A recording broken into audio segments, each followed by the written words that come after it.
Welcoming you back to Go. Joining us now, another member of the Winnipeg Roller Derby League All-Stars. This is Tina Jansen. Tina, first of all, what's the nickname and why do you go by that? I go by Girlmeat when I play roller derby, and it was my gamer tag for years, and it's from a Lady Gaga song, and so when I joined roller derby, I was just like, yeah, that seems like a good name. Carried over, eh? Yeah. So I want to talk to you about the rules of the sport. For those maybe unfamiliar or haven't seen the sport before, first of all, how many are on a track at once, and what are the different positions? So you have 5 people from each team, so in total you would have 10 people on the track at any given time. You have a jammer who wears a star on their helmet. We have these helmet covers. And then you have a pivot who's also on the track. It's like a big stripe down their helmet. And then you have 3 other blockers on the track.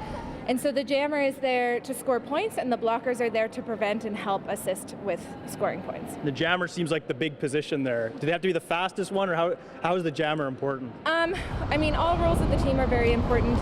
The jammer is essentially the point collector, so they not necessarily have to be fast. It is some jammers are fast, some jammers are really aggressive.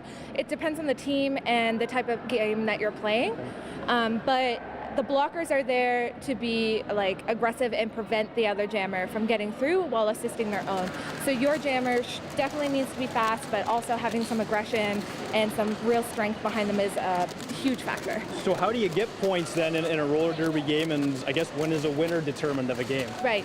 So to collect points in roller derby, when the jam starts, so the game is broke down into 2 periods. They're each 30 minutes long, and within those periods there are sub-periods called jams. Those sub-periods can run upwards of 2 minutes. So when the jam starts, the whistle is blown and the jammers are released. The blockers are there to help to stop the other jammer the best they can. The first jammer out is awarded a lead jammer, so you'll see them point towards the jammer and give a little L. This is a strategic position you want in the game. At this point in the jam, no points have been scored. They then need to lap the track, and for every person on the opposing team they pass, they get 1 point. So for every pass, they can collect 4 points. Okay, cool. We're seeing this as a very physical sport, of course.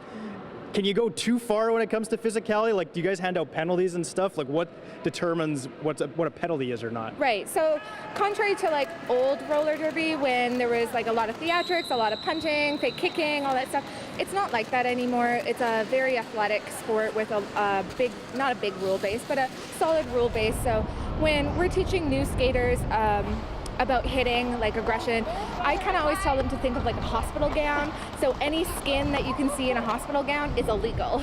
You can't hit with your arms, you can't hit with your legs, you can't hit anybody in the spine, you can't use your head, you can't trip people, you can't punch people, nothing like that. It's the same kind of hitting as in hockey, with like all inseam hitting. And then there's a lot of other more finesse rules about like, if you got pushed out of bounds and you entered in front of everybody, you would be cutting the track because you bettered your position. So that's a penalty. So there's things like that on top of the aggressive penalties as well. All right, learning a little bit about the rules of roller derby. Thank you so much, Tina. Coming up next here on Go, a fundraiser this weekend for a former member of the Winnipeg rap community.